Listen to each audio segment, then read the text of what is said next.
ഇന്നത്തെ നമ്മുടെ റെസിപ്പി കപ്പയും മീൻകറിയും. കപ്പ എങ്ങനെയാണ് ഉണ്ടാക്കുന്നത് നോക്കാം. അതിനായിട്ട് ഞാനിവിടെ 1 കിലോ കപ്പ എടുത്തിട്ടുണ്ട്. അത് നമുക്ക് വട്ടത്തിൽ അരിഞ്ഞെടുക്കാം. കട്ടി കുറഞ്ഞ് നൈസായിട്ട് അരിഞ്ഞെടുക്കണം.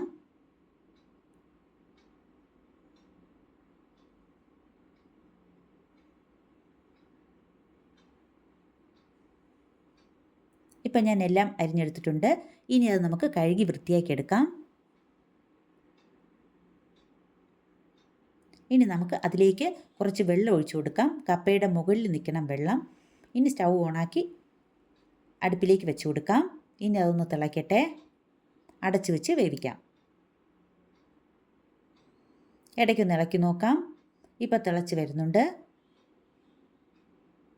ഇപ്പം നന്നായിട്ട് തിളച്ചിട്ടുണ്ട്. ഇനി നമുക്കൊന്ന് ഇളക്കി നോക്കാം. ഇതിൻ്റെ പദം ഞാൻ കോരി കളയുകയാണ്. ഇപ്പോൾ കപ്പ ഏകദേശം വെന്തിട്ടുണ്ട്. നമുക്കതിനുള്ള അരപ്പ് തയ്യാറാക്കാം.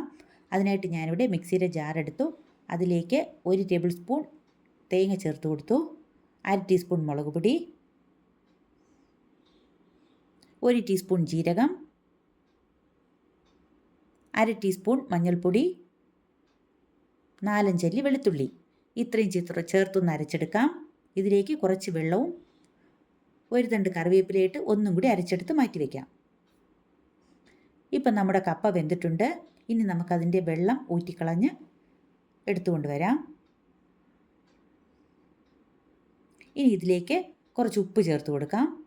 ഉപ്പിട്ട് നമുക്കൊന്ന് ഇളക്കി കൊടുക്കാം.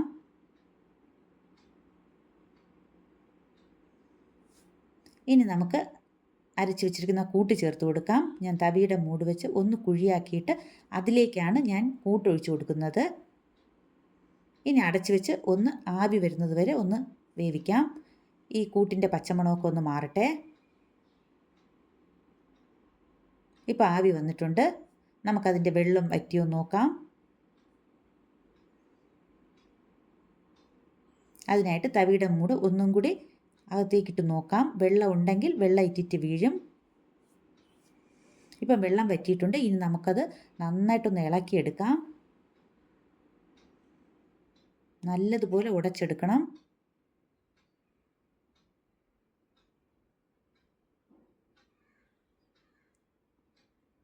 ഇപ്പം നമ്മുടെ കപ്പ റെഡിയായിട്ടുണ്ട്.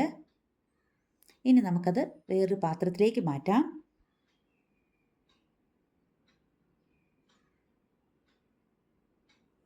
ഈ കപ്പയോട് കൂടി നമുക്ക് മീൻകറി കൂട്ടി കഴിക്കാം.